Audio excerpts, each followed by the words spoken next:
Assalamualaikum warahmatullahi wabarakatuh.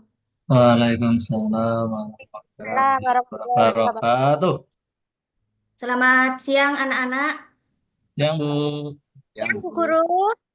Belum dimulai pembelajaran, mari kita awali dengan membaca basmalah bersama-sama. Bismillahirrahmanirrahim. Bismillahirrahmanirrahim. Bismillahirrahmanirrahim. Siapa yang tidak hadir? Hadir semua? Masuk semua, Bu. Alhamdulillah, masuk semua ya. Masuk Untuk kelas semua. 7C, iya, ini masuk semua. Kemudian sebelum pembelajaran dimulai, silahkan kalian amati kebersihan kelasnya, kerapian pakaian kalian. Kalau ada sampah atau masih kotor, bisa dibersihkan terlebih dahulu. Baik Bu. Pada kesempatan siang hari ini, kita akan mempelajari materi fikih. Materi fikih dalam ibadah sholat di perspektif beberapa madhab, gitu ya. Sebelumnya Bu Azizah sampaikan dulu untuk tujuan pembelajaran pada pelajaran fikih ini, yaitu memahami pengertian ibadah sholat dalam perspektif beberapa madhab, kemudian menjelaskan ketentuan dan tata cara pelaksanaan dari ibadah sholat di beberapa madhab tersebut. Ini tadi anak-anak siapa yang melakukan sholat subuh berjamaah di masjid atau tidak kira-kira? Saya, Bu. Ya Bu, saya Alhamdulillah sudah Bu. Mbak Nanda. Iya, Mas Hidayat juga jamaah, nggih. Ya Bu. Ya, kemudian pernahkah kalian itu menemukan ketika kalian melakukan sholat di masjid di luar di SMP Azayadi atau di masjid ini, kalian menemukan tata cara pelaksanaan sholat yang berbeda dengan sholatnya orang lain yang berbeda dengan kita. Kira-kira kalian pernah menemukan atau tidak? Pernah, Bu. Saya pernah melihat. Oh ya, Pernah Bu, gimana Mbak Handa pernah. kira-kira? Pernah Itu Bu. sholatnya, itu, Bu. Apa? Ada yang seperti ini. Ada yang, apa? Yang habis ruko, terus Iya. tangannya seperti ini lagi. Terus Oh sedekap iya, lagi. iya. Tuh.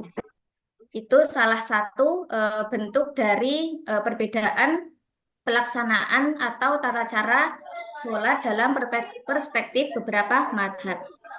Bu Azizah akan menampilkan satu video. Nanti silahkan kalian mencermati kemudian menyimak video tersebut karena apa? Di akhir nanti akan Bu Azizah beri tugas dengan sistem yang berkelompok. Seperti itu ya.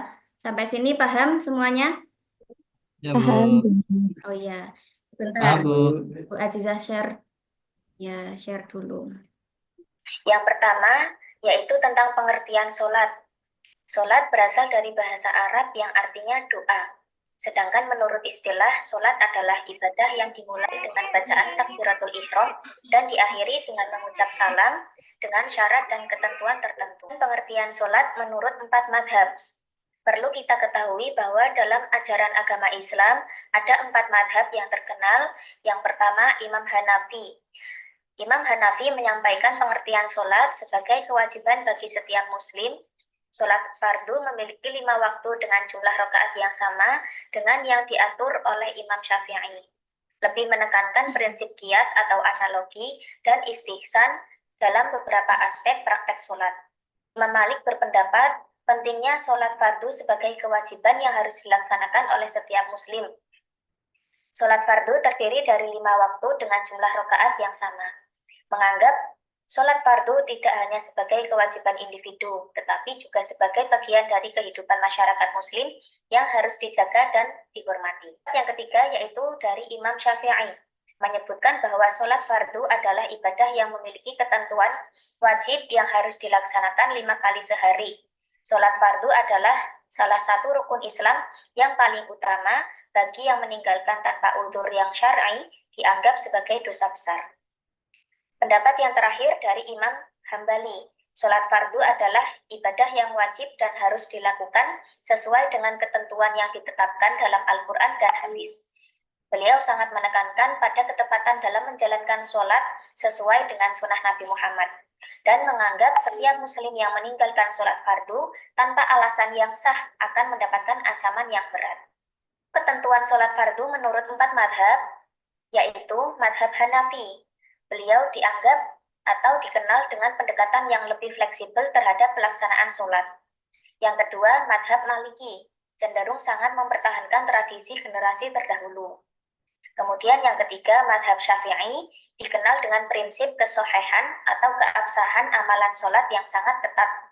Yang keempat, madhab Hambali, cenderung sangat menghormati hadis sebagai sumber hukum selain Al-Quran. Perbedaan salah satunya diantaranya ada gerakan rukun sholat, tata cara takbiratul ihram. Tata cara takbiratul ihram ini menurut Ahlus Sunnah wal Jamaah atau Syafi'i takbir dilakukan dengan mengangkat kedua tangan sampai sejajar bahu, lalu menempatkannya di samping telinga dengan jari-jari tangan yang terbuka. Menurut Imam Maliki, takbir dilakukan dengan mengangkat kedua tangan sejajar bahu dan menempatkannya di samping telinga. Menurut Imam Hanafi, takbir dilakukan dengan mengangkat kedua tangan sejajar dengan telinga, dengan ibu jari menyentuh lubang telinga, sedangkan 4 jari lainnya terbuka. Menurut Imam Hambali, takbir dilakukan dengan mengangkat kedua tangan sejajar dengan telinga, dengan jari-jari yang terbuka. Dari Imam Syafi'i, surat yang dibaca adalah surat Al-Fatihah dan surat pendek atau panjang setelah Al-Fatihah. Menurut Imam Maliki, surat yang dibaca adalah surat pendek atau panjang setelah Al-Fatihah. Pendapat Imam Maliki ini sama dengan pendapat Imam Hanafi dan Imam Hambali. Madhab Hanafi berpendapat bahwa membaca Al-Fatihah dalam sholat fardu tidak diharuskan dan membaca bacaan apa saja dari Al-Quran itu boleh. Madhab Hanafi berpendapat juga bahwa tidak mesti atau tidak harus membaca basmalah karena tidak termasuk dari bagian dari surat dan boleh membacanya secara keras ataupun pelan. Boleh untuk didengarkan sendiri maupun dengarkan orang lain. Menurut madhab Syafi'i, bacaan Al-Fatihah setiap rakaat, baik dalam sholat fardu atau sholat wajib maupun sholat sunnah, dan membaca basmalah merupakan bagian dari surat. Al-Fatihah dijaharkan atau dikeraskan pada 2 rakaat pertama sholat subuh, maghrib, dan isya. Rakaat selebihnya dengan suara pelan atau sir. Sedangkan madhab Maliki hampir sama dengan madhab Syafi'i. Akan tetapi bedanya dalam hal membaca basmalah. Maliki berpendapat bahwa basmalah tidak termasuk bagian dari surat dan disunahkan untuk ditinggalkan. Madhab Hanafi adalah satu-satunya yang berpendapat bahwa tumak ninah tidak diwajibkan, hanya membungkukkan badan dengan lurus. Hambali membaca tasbih ketika ruku adalah wajib. Hanafi tidak wajib mengangkat kepala dari ruku, yakni i'tidal. Diperbolehkan untuk langsung sujud, namun hal itu dianggap makruh bagi madhab-madhab yang lain. Wajib mengangkat kepalanya dan beriktidal, serta disunahkan membaca tasmi'. Imam Maliki, Syafi'i, dan Hanafi menyebutkan yang wajib menempel hanya dahi, sedangkan yang lainnya adalah sunnah. Tetapi Imam Hambali mewajibkan semua anggota 7 yang wajib menempel pada tempat sujud, yaitu dahi, 2 telapak tangan, 2 lutut, dan ibu jari 2 kaki secara sempurna. Bahkan Imam Hambali menambahi hidung sehingga menjadi 8. Menurut Imam Hambali, tahiyat pertama itu wajib, sedangkan madhab-madhab lain berpendapat hanya sunnah. Imam Syafi'i dan Imam Hambali berpendapat tahiyat terakhir Hanafi hanya sunnah, bukan wajib. Kemudian yang terakhir, mengucapkan salam. Imam Syafi'i, Imam Maliki, dan Imam Hambali mengucapkan salam adalah hukumnya wajib. Akan tetapi menurut Imam Hanafi tidak wajib. Bisa dipahami atau tidak kira-kira ini? Bisa, Bu. Nah, ini kayaknya pada ngantuk atau lapar nih ya? Ngantuk, Ngantuk, Bu. Sudah jam Nah, 2. Bu Azizah ada sedikit icebreaker. Icebreaker-nya berupa tepuk fokus. Mungkin dari kalian ada yang tahu tepuk fokus itu seperti apa. Nah, nanti bisa diulang, diajarkan kepada teman-teman yang lain. Instruksinya, perhatikan yang Bu Azizah ucapkan gerakan. Nanti kalau Bu Azizah mengucapkan tepuk fokus, melihat, mendengar, mengingat, fokus. Bisa dipahami anak-anak? Bisa, Bu. Bisa ya? Nah, Bu Azizah mau ngetes kalian dulu biar kalian semangat untuk belajar. Tepuk fokus, Melihat, Melihat, mendengar, dengar, mengingat, ingat, fokus. fokus. ya, Wis, itu fokus. pinter semua Fokus ya di dengan sini. Alhamdulillah. Nah, dari video pembelajaran yang Bu Azizah sampaikan barusan, ada beberapa pertanyaan yang mungkin masih mengganjal di kalian, di pikiran kalian. Bu, kenapa sih kita harus mempelajari ini bab sholat, sedangkan saya dulu di SD atau di MI sudah tahu, Bu, sudah tahu sholat itu apa, gerakannya seperti apa, tapi kenapa kita harus belajar lagi ini? Nah, yang Bu Azza sampaikan tadi di tujuan pembelajaran bahwa kita atau kalian akan memahami tentang pengertian sholat dari beberapa madhab yang mungkin nanti siapa yang bisa jawab dari beberapa salah satu anak kalau di Indonesia kira-kira ini kita kan tinggalnya di Indonesia kira-kira mayoritas masyarakatnya itu menganut madhab yang apa? Kira-kira ada yang bisa jawab atau tidak ini? Rata-rata mazhabnya Syafi'i, Bu. Iya, betul. Rata-rata madhabnya Syafi'i. Tapi tidak menutup kemungkinan untuk orang-orang yang lain yang ada di Indonesia itu juga menganut madhab yang lain. Kemudian dari video pembelajaran tadi ada berapa madhab sih yang Bu Azizah cantumkan di PowerPoint tersebut? Ada yang tahu?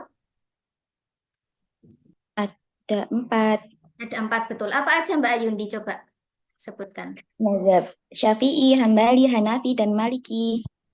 Jadi ada 4 ya. Yang pertama itu imam atau madhab Hambali, madhab Hanafi, madhab Maliki, dan madhab Syafi'i. Sesi selanjutnya akan Bu Azizah bagi menjadi 3 kelompok. Menjadi 3 kelompok.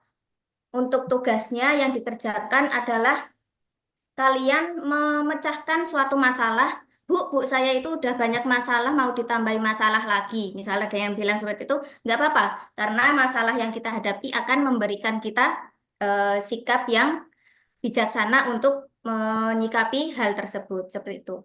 Nah, kelompok pertama nanti akan dipimpin oleh Mbak Diah. Mbak Diah hadir? Ada ya? Kemudian Mbak Diah, Mas Doni, Mbak Handayani, dan Mas Febri. Kelompok kedua ada Mas Ahmad Rubadi. Hadir? Mas Ahmad Rubadi? Hadir, Bu, hadir. Alhamdulillah. Mas Ahmad Syaifuddin, Mas Alfian, dan Mas Hidayat. Bu. Kelompok ketiga, Mas Fajar, Mbak Farah, Mas Arizal, dan Mbak Ayundi. Masing-masing kelompok nanti permasalahannya beda yang akan Bu Azizah berikan. Untuk kelompok 1 itu harus memecahkan masalah bagi saja perbedaan pendapat antar madhab terkait dengan ketentuan atau tata cara sholat. Itu masalah yang pertama untuk kelompok 1. Kemudian masalah yang kedua untuk kelompok 2 itu adalah mengapa sih kita hidup di dunia ini harus ada perbedaan, khususnya perbedaan antar madhab terkait dengan sholat.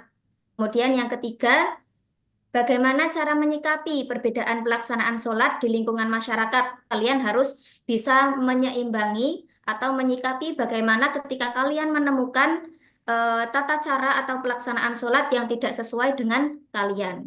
Bu Azizah beri waktu 5 menit saja. Kalian kerjakan dengan kelompoknya masing-masing. Boleh mencari atau membuka buku yang kalian punya atau menggunakan lab komputer dan lain sebagainya dari sumber manapun. Bu Azizah berikan kebebasan dan dikerjakan dengan semaksimal mungkin. Bu Azizah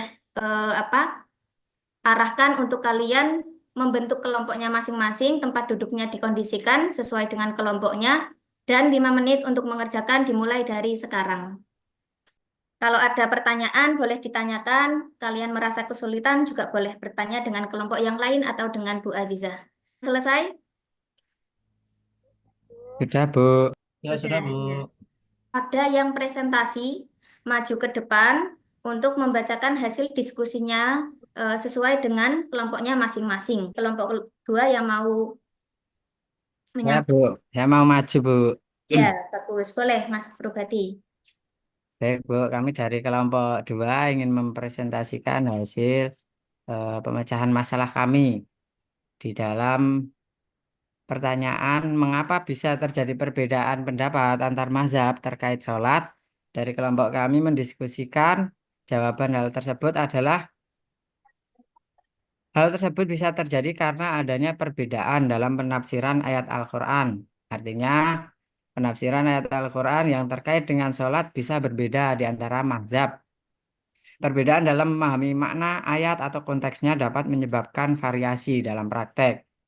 Kemudian yang kedua, metode istinbat atau penarikan hukum. Setiap mazhab memiliki metodologi yang berbeda dalam penarikan hukum dari sumber-sumber syariah. Misalnya, seberapa mazhab lebih memperhatikan kias atau analogi dan istihsan atau pendapat hukum berdasar keadilan daripada yang lain. Ini bisa mempengaruhi berbagai praktik sholat seperti tata cara, berdiri, gerakan, dan bacaan tertentu.